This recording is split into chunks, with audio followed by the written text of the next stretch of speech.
and these gems and things like that, you know, as they kind of like go through life, man. I just wanted to highlight it, you know, and like this is my form of art, you know what I mean? Just speaking to people, connecting, and then you know, taking those stories and sharing it with my community, my social media community, whatever that is or whatever it looks like. So yeah, man, I'm thankful that you know, you took this call, and then you know, you're willing to share your story, because I believe like if you know, if you help one person, like if you change one person's life, man, you kind of like you did your work, you know what I mean? Man. So that's my goal. So I want to start out with just asking, like, what do you do full time? You know what I mean? And like, you know, like, how did you get into your career? You froze for a hot second. Do you have me time? I said, you know, my first question is like, what do you do full time? And like, how you get into that? You know, how did you get into that profession?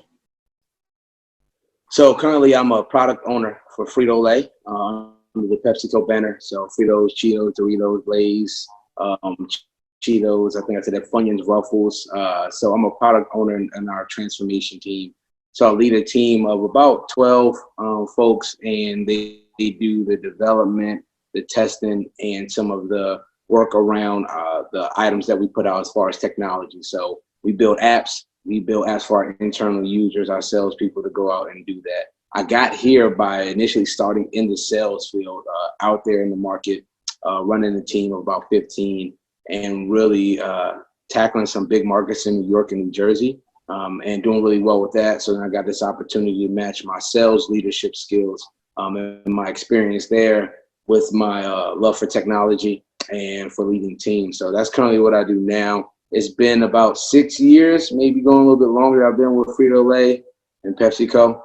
Yeah, man, I didn't think I would be with the company this long either. You know, a lot of people make a lot of changes and jumps, but company has been really good to me, and I've seen myself grow and evolve, and it's been right on time for what I need along the journey. What is it require? I mean, I know COVID kind of messes things up or changes things, I would say. What is your like your physical demands in terms of like in the office or being like in the field or home? Like, are you working from home now because of COVID or since COVID has happened?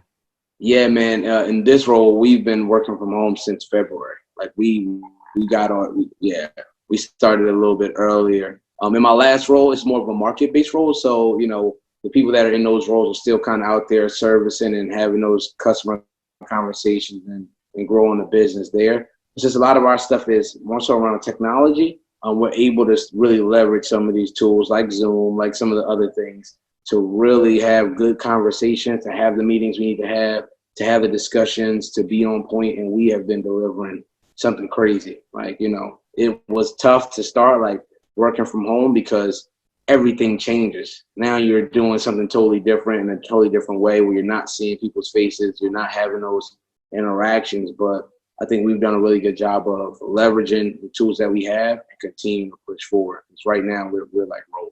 We're rolling. Wow, cool, So man. Yes. we've been doing it for a long time now, so we've been getting pretty good at it. Yeah, yeah. So from my perspective, man, like I mean, I've known you for a while, at least since 2009. Before 2009, this is over 10 years. So I watch you, you Yeah. know, go to college, graduate college, and start and kind of navigate young adulthood and your professional career. But like I would probably say a few years ago, it started out kind of small and humble, but then like I just started noticing like you like doing this like, you know, self-help, professional development, motivation, motivational speaking, and like different avenues. And it's kind of like you hear it in the background, like it's like subtle, and it's like starting to expand. And then like one thing that, you know, I respect from you is like, you know, I'm into like film and media and stuff like that. And people will always come to me and they would say, hey, you know, I want to start a vlog or like a video or a podcast. And I was like, all right, you do these steps. I'm not going to do it for you, Mm-hmm. but you do these steps, like, you know, you get started. And like everyone I would talk to, we would have that first meeting and then they would disappear and they would never do it, you know? And like you Mm-hmm. were the person that like came to me and was like, you know, this is what I want to do. And I was like, boom, do this. And you like ran with it. You took it and ran for something like, wow, like he's really serious about this. Like you talked about it for a while, but like to see you kind of like grow in that lane has been like kind of cool. So like if you could start off just telling me like, you know, what is the name of what you do, and then like what is it? Like what does it look like? How, you know, if someone's never heard of it before or seen it on Instagram or social media, like what is it that you do? Got you. I'll get in there in just a second, but I first got to thank you for this platform, this opportunity, man.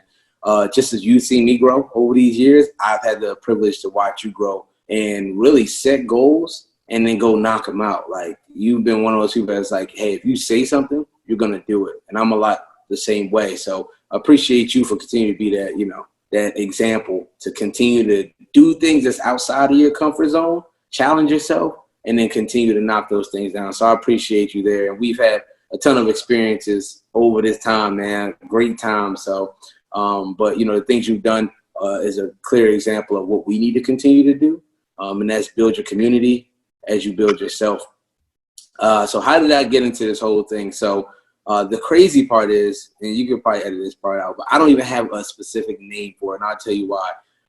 But my name on Instagram is Ty Inspires, and that's what I really want to do. I just want to really help people be the very best version of themselves, to understand their purpose, to chase their purpose, and at some point fulfill their purpose. I think that's why we're all here. And I think a lot of us have a void or have that something missing, and that something missing is purpose and the fulfillment of that. So I'll give you a couple of things that are kind of my taglines and kind of how I came about them. So about 2.5 years ago now, I was in this space where I was kind of like in a funk. I was in autopilot so many days, and I didn't know, like, I was doing very well. I was very successful by the definition of what success looks like. Now, I'll start a little bit before. So I played college football at Rutgers, had my opportunities there, had opportunities to go to the NFL, to go and train and do some of those things, and maybe not as many as other people, but, that came about. And when that didn't happen the way I wanted it to, I had to reevaluate whether I was a success or I was a failure, because I didn't accomplish this goal that I had set for so long in my life. So then I was like, okay, well, that didn't work, so I need to redefine success. And the way I started to define success at that time, I was like, okay, so what do successful people do or have? And that idea was like a lot of money. So let me go find out how to make a lot of money, and then I'll be a success.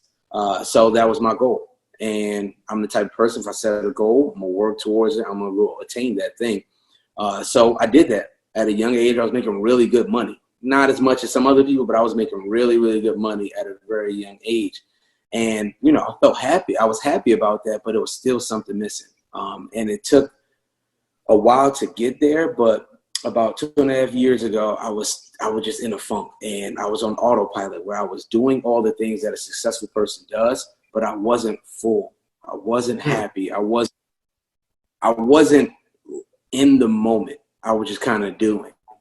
And it got to a point where I was like, okay, I gotta make a change, because it was almost to a point of depression, even though I was so successful. It was like, all right, am I happy? Am I sad? Am I mad? I didn't know. So what I did was I went back and I tried something that we did in high school. So I went to Gonzaga College High School in D.C. And while I was there, we did something called Kairos, which is a retreat where we would go away for 3 or 4 days. And basically the idea of it was time with God. But I took it as time with yourself as well. So you got time with God, you got time with yourself.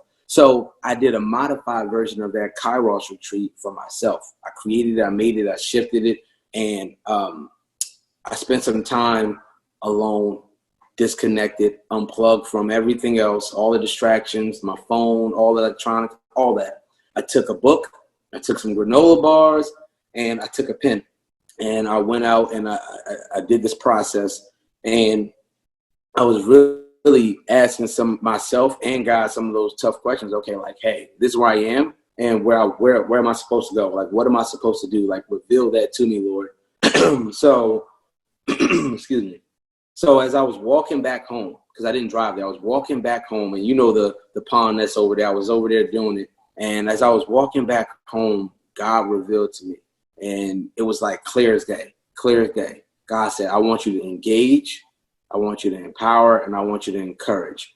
So that's where I got my tagline of engage, empower, encourage. But God was basically saying, I want you to engage my people. I want you to encourage them, and I want you to empower them to be the best version of themselves. So for a long time, I was trying to figure out whether empower came before encourage or encourage came before empower. But that's where it all came from. And from that moment, I knew, okay, well, this is what I'm supposed to do. well, how do I do it now? Like, where's that fit? And I started to think about all the things I heard over my life, like all the things that I love to do, what I naturally like to do, and all the things that people told me I do well. And one of those things like, hey, you have a knack for communicating with people on different levels. It doesn't matter who you meet, you can have a conversation with that person and kind of get their spirits up, inspire them to do something, you know, push them to do something bigger. So I said, okay, cool. I'm a pretty positive person, you know. I challenge myself, I push myself. Let's see how this goes. So I remember I was talking to one of my friends in Miami. We were in Miami turning up, and I'm like telling him, like, look, man, I want to do this. I want to make these videos. I want to do this. I want to inspire people. I want to motivate people. And he's like, you know what, bro? Like, you've been talking about it for 2 days. Do it. He's like, I challenge you to make 3 videos when we get back and post them. And at that time, I was not social media friendly. I was not camera friendly. None of that. I hated it. Hear my voice, all those things. So I was like, all right, cool. If you challenge me, I'm going to take that challenge. So I came back.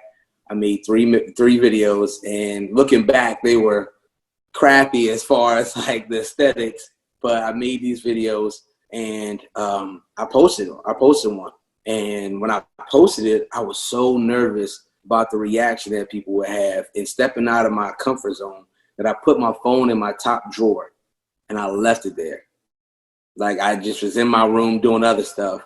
And like about 45 minutes later, my phone's ringing off the hook. And it's that same homie I was talking to in Miami. And he was like, yo, have you checked your Instagram? I was like, nah.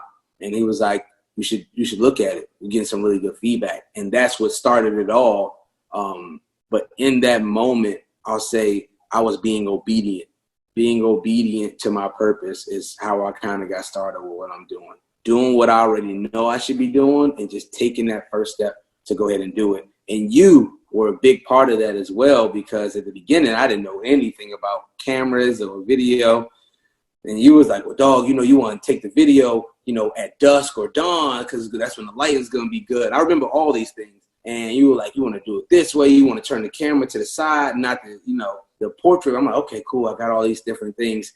And you were one of the people that, you know, I'll always say invested in me early, and I appreciate. Like, you might not even remember it, but you sent me a camera stand, a tripod. I still got this tripod, and I use it every video. Like, literally. Crazy. I don't remember. I mean, I remember it now, but if you ask me, I don't remember. I mean, you know what I mean? It's just like a small thing, you know what I mean? But it's crazy. That was the biggest thing to me. And I use it all the time. It goes with me on every trip I go on. It really spurred me along what I was doing. So that is probably one of the most valuable things. And I'll never forget that you were the person that invested in me so early that made me believe I can continue to do what I'm doing. So long story, but yeah. Dude, I appreciate the details, man, because, you know, like I said, my thing is like somebody somewhere is going to take the time to listen to this and they're going to benefit from it in some way, shape, or form. So those small things. And like, I learned this from one of my real estate mentors. Like, he always beats it in my head. He's wealthy. He has a lot of money. But, you know, I talked to him about mentoring my younger brother, and he's like, you know, the best thing you could do is to give him your time. You know what I mean? So like when we sat down at Panera and we talked about stuff, it's like, I could give you money, I could buy you a course on how to edit videos, but if I give you my time, like, that's priceless. You know what I mean? Because I'm not just talking about me. Like, you know, if you take the best video person in the world, like, you know, one of these famous motivation people, like, if you sat down with them and they charge you their hourly rate, like, it'd probably be like $500 or $1,000 an hour because they're so good. But if they gave you that for free, like, you know, if they just sat down with you and gave you that for free. So like, for me now, it's like, you know, how can I spend time with people and make it valuable? Decide to have a kid one day. Ben. Yeah, my guy Ben. Put the haze on you, man. I talked to Kenny a lot, man. I was on the phone probably an hour last week, and I was just telling him, man, like, you know, it sounds superficial, but what we did, it really prepares you for life, because I don't think that life ever gets easier. I think you just get better. You know what I mean? And like, the challenges they never go away. They just reshape themselves, and you just really have to stay persistent and not give up. And I told him that, you know, his responsibility right now is to stay next to Jess and don't leave her side in the physical sense, but also in like a literal sense or emotional, social sense. Like, you can't leave her because she's going through it right now. Being a mother is very difficult. So, you know, But you know, back to what we were saying, I just think that, you know, time is valuable, man. And if you give someone your time, like if you take the time out to mentor someone or give them some tips, it's just it's priceless. But moving into the next question, like, what do you see for yourself in the future in a motivation world? Do you want to monetize this, or when I say monetize it, do you want to make a career out of it, or do you see yourself kind of doing it on the side for as just something that you enjoy, helping people, or would you like it to make your full-time thing? Like, what do you see in your future? So I'll tell you this: chasing your purpose is time consuming. Like, it takes a lot. So, you know, editing videos, and I learned all this stuff on YouTube and recording videos, and just having investing that energy is very tiring. It takes a lot of your time, but you enjoy it, you love it. So my goal is to make this a career, and I'm not sure if it's going to be a motivational speaker, but I really want to transform people's mindset and transform people's lives. And there are a lot of titles and roles around that, but however I can do that, whether it's motivational speaking, being a life coach, however I can impact others, help them grow to where they should be or where they want to be, that's what I want to do.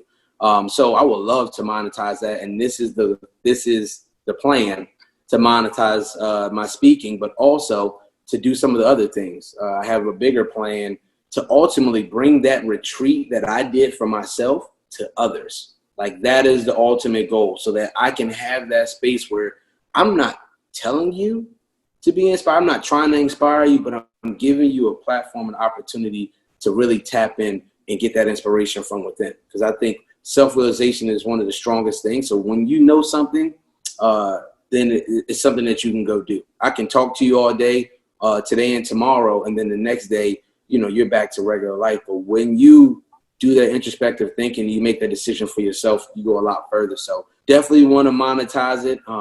But I'll say that, again, it's just to be obedient in this space, and to see what's next. I'm used to controlling the next steps, or at least knowing what I'm going to do. And since moving to Dallas, which is crazy, the one thing I had to give up was control. Like, I don't know the next steps. I don't know the next iteration of this, but I'm just so open to it. And I truly believe that when you're chasing your purpose, when you're doing what you're supposed to be doing, then the next step kind of manifests itself. Like, the doors open by themselves. Like, everything kind of starts to flow, so that you're not even making the decisions anymore. It's just coming to you because you're putting that energy out. Wow, that's cool, man. We've had some really, you know, when I was in probably the last 6 months of my doctoral writing phase, my dissertation writing phase, and finished up the doctorate, like, I really, you know, thank you again, because we had some like uncomfortable conversations, and you made it, I guess you helped me with my perspective in saying that it's okay being uncomfortable and it's okay being vulnerable. And I think one of the things that I like to talk about, and is a passion of mine, is to talk about mental health and talk about normalizing, like, you know, the fact that we need to address mental health issues and the things that we deal with and things being difficult in life, because we all have challenges. So, you know, my next question to you is like, what role has mental health played maybe in your life or in, you know, what you do and your passion by empowering people? You know, what is mental health for you? Like, you know, has it something that you've dealt with or you tried to address, or, you know, do you use it in what you do to engage and empower people?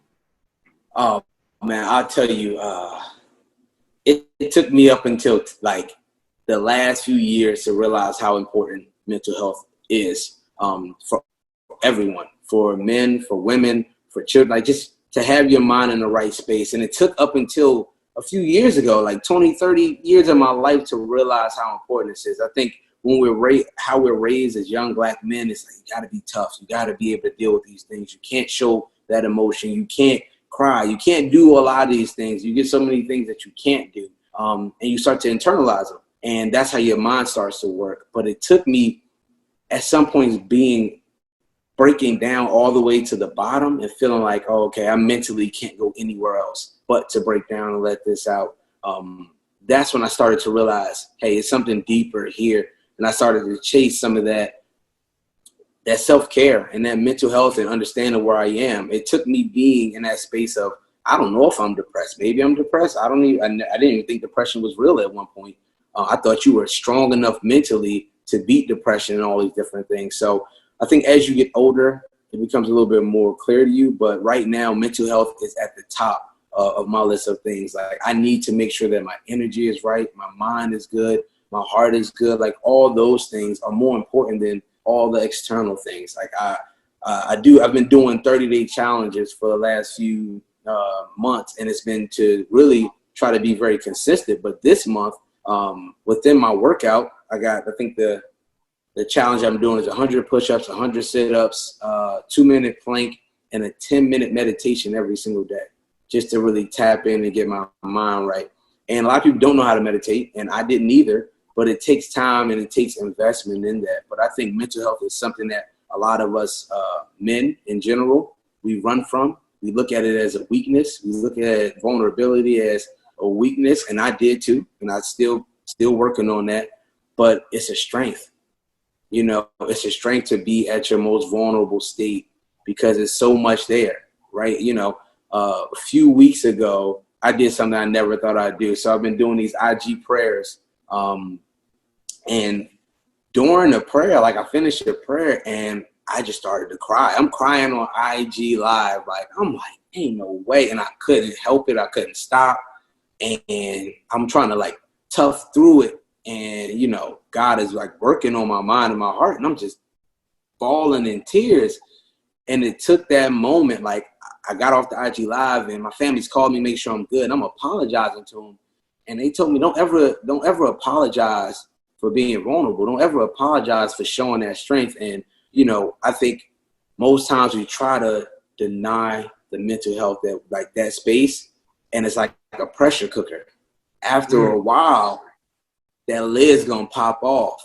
You know what I mean? And now, you know, we waited so long that, you know, you might not be able to come back. There's so many other things. So I think that we always need to tap in. We need to check in. I think our friend groups need to consistently tap in and check in with us. You know what I mean? I feel like I have strong men around me that aren't afraid to be vulnerable, that aren't afraid to have those conversations, and it helps me there. So the conversations we used to have, it's gonna, you know, it was helpful to you, but it was almost selfish for me because I was taking so much from it as well. So, you know, I think that that's a big part of where we need to grow as men and as women and as a Black community, especially, that, you know, how we feel, how we think, our mental health, self-care is so important. And I think we're moving in that direction, but I don't think Black men are moving as fast as we can and we should. But I think if we tackle that and we get really good at that piece of it, we'll see a lot more growth. So I think in your mental health journey, that's where the most growth happens. Yeah, thank you for sharing that, man. I agree with you.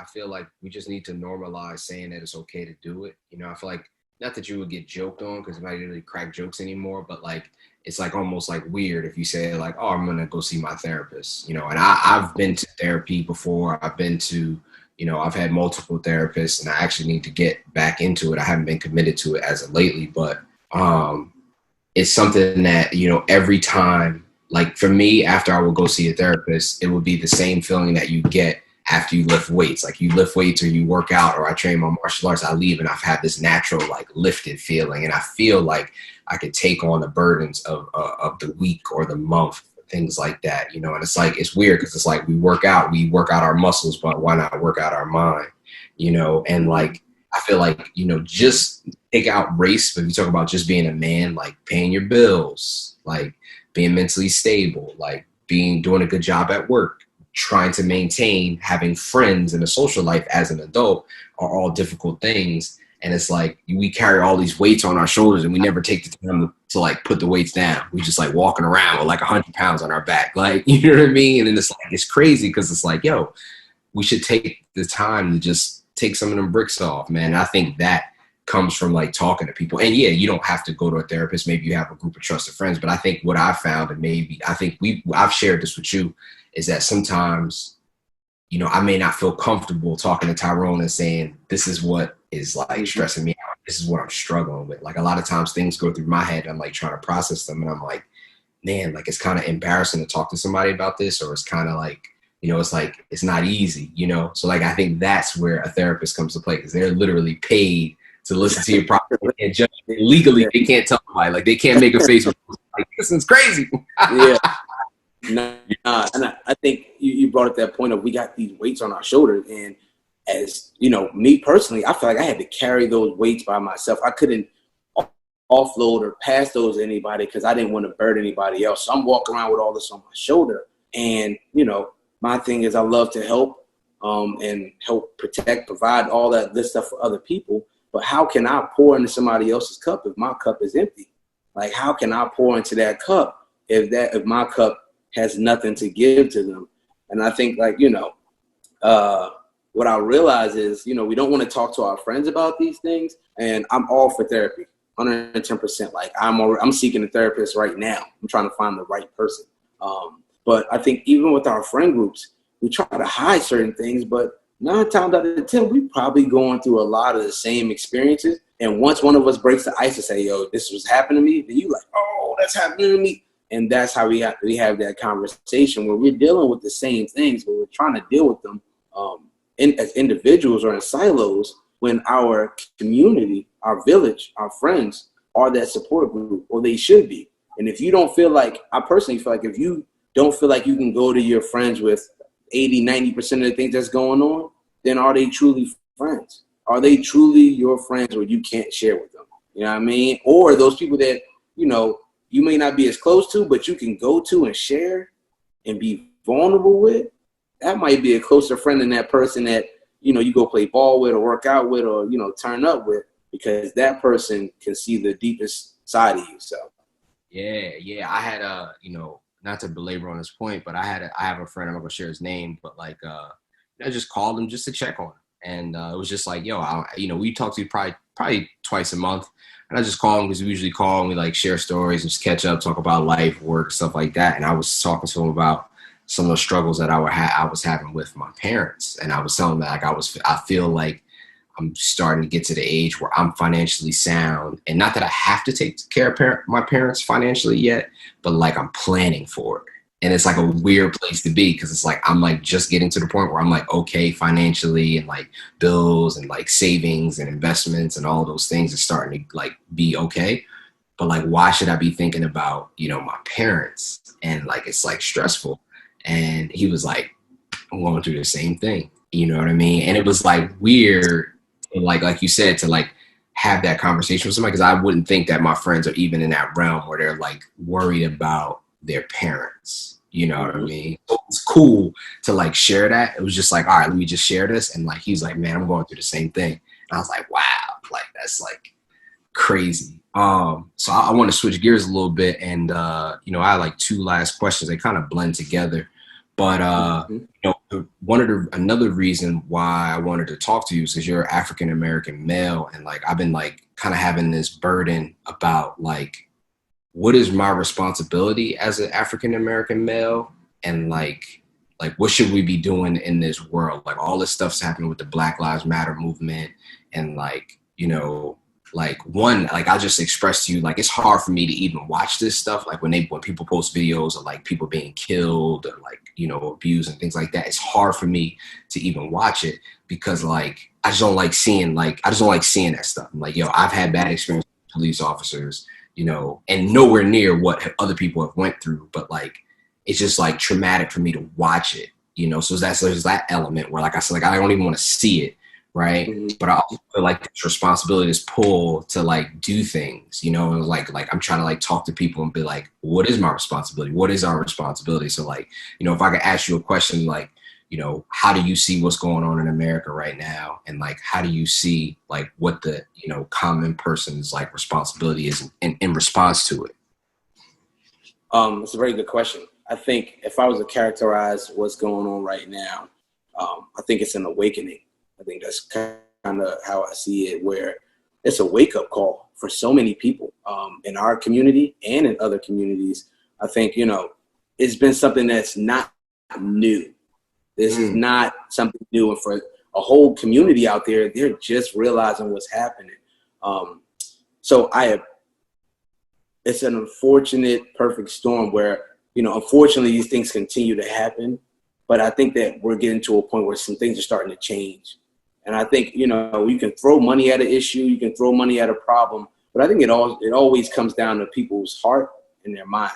So I had a conversation with a few people at my job, and, you know, different communities, Caucasian guys. They wanted to reach out to me, ask questions, and they wanted me to be the voice of my people. And I'm like, I'm not the voice of my people. I can speak to my experience, but I'm not the voice of all Black people. And one guy asked that same question, like, I just want to know, what can I do? What can I do? I'm not a big protester. I'm not into this. What can I do? And I took a second. I told him, I said, listen, there's no one way to create change. There's no one way to have an impact. There's no one way to protest. There are different things that you can do. I said, at the basic level, I think any person, wherever you are in the world, whether you feel like you're in the middle, you're average, you're a common person, or, you know, you're at the top, wherever you feel like you are, the thing that you can do is you can take a moment and reflect on where you are in this whole space, and to figure out where you are, because if you're not right, how could you possibly help somebody else get right? How could you possibly change somebody else's mindset? And all the act you can, if you're not right and you're going to all the protests, yes, your being is there, your body is there, and that's counted, but your heart, your mind isn't there. So I told him, I was like, you know what, I think you should look internally first. I think you should look at where you are. I think you should think about the things that you say, you know, to view situations and people in a different way, to think outside of how you normally would. And then the best way to impact the world is to start with the people in your sphere of influence, the people that are closest to you, that listen to you the most.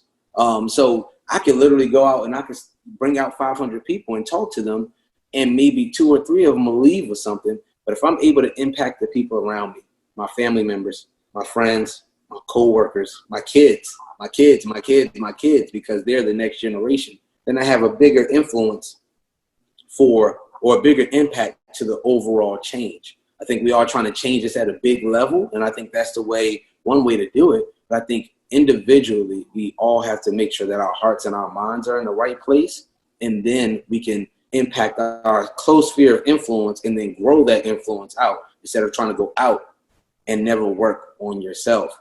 I think there's also different spaces with different communities, and I'll use just 2 for now, but I think there's different responsibilities for different communities. But I think for the more oppressive community that we've seen over this time, they need to look in the mirror and start to open their eyes to the world that's around them, and start to put away some of their privilege and start to be humans, start to live for others, start to think about those things and their impact and their thought process and their actions on other people. I think they need to start internally and then work outwardly instead of trying to do things and throw money at it. But I also think there's a huge wake-up call for responsibility within our community.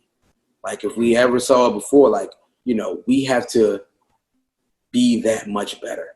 We're not asking for a handout, but we're asking for opportunities. But we have to be prepared to take those opportunities, to earn those opportunities, so that we're doing the right things within our communities. That means we got to stop, you know, killing ourselves, stop, you know, with drugs, stop all these different things that are so ingrained into our community. Stop with this mindset of, hey, like, oh, I love the hood. You know, we have to build each other in our community from there. We have to grow each other and not necessarily look outwardly for that help, but look inwardly to our community to say, we're going to build a Black dollar. We're going to build our economic stance in this country. We're going to hit them where it hurts. You can do all this stuff, but if you start impacting their pockets, you start tapping into their pockets and into that green, then things are going to start to change. Things are going to start to move.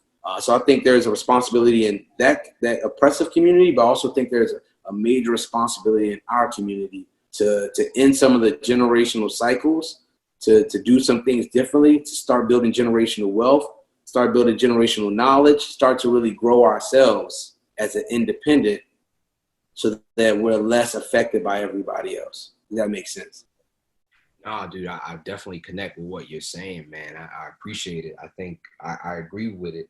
You know, I think everyone has to find not has to, but I think the tough part is, like, everyone find your own lane and be comfortable in that lane. I feel like we, like, bash each other for picking a lane. Like, my lane is, like, mentoring children, the kids that I teach. And really, you know, it's hard that I have to teach them to be better than a racist police officer. Like I tell my kids sometimes, like, look, don't drive through that town.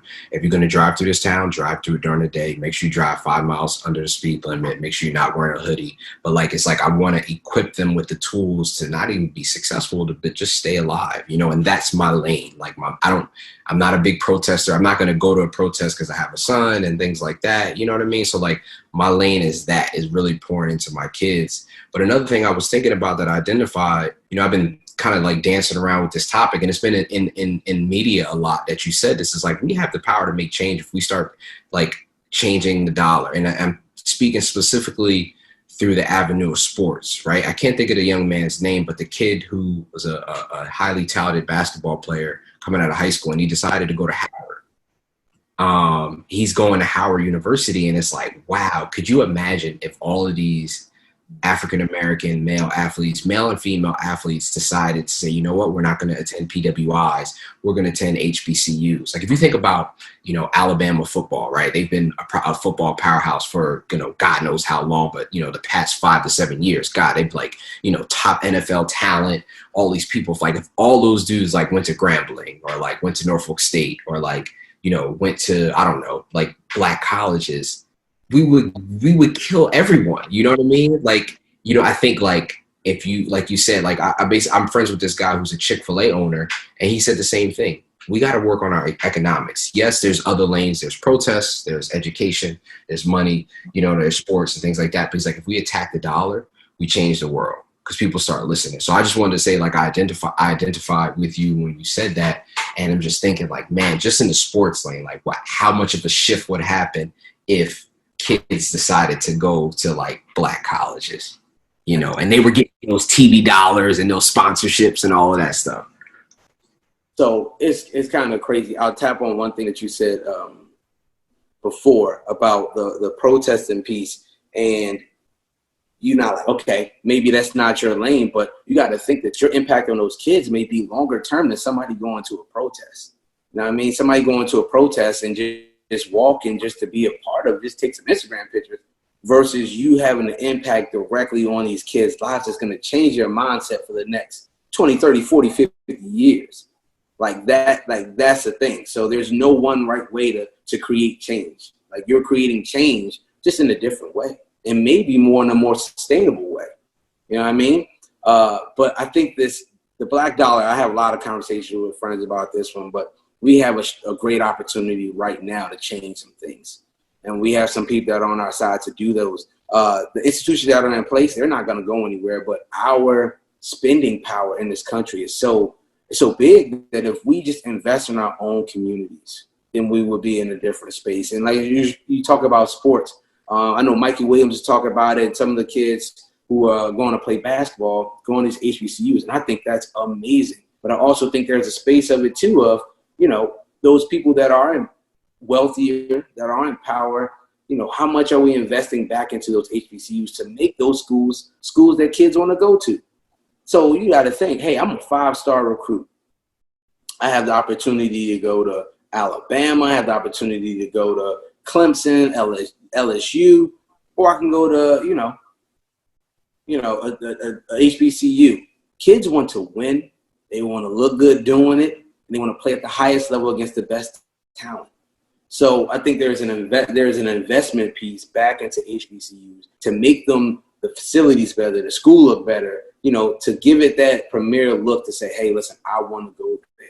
Outside of tradition, I want to go there. And I think as these young athletes start to do that, hopefully all of them do it, we're going to change the game. And maybe like a couple months ago, I watched a documentary on HBCUs and how they got started. And it's so interesting. It's like crazy. I'll send it to you, but it made me look at HBCUs. Say it again? I said, please, I want to share it with my students in the future. Yeah, no, and what we don't realize is that HBCUs, the president said his HBCUs at one point were white men and women. So it wasn't just like all ours. Like it was a lot of history to it, and you learn a lot more. But I do think that we have a stronger opportunity, a better opportunity right now to change a lot of things. We got a lot of things on our side. And I think as we are a unified people, that's how we'll create change. But if we continue to try to move separately and individually, then we won't go anywhere. But once we unify and we say, hey, okay, this is what we're getting behind and this is what we're going to do. We're going to build the Black dollar. We're all going to buy Black and do these things. And I think that's how we grow as our community.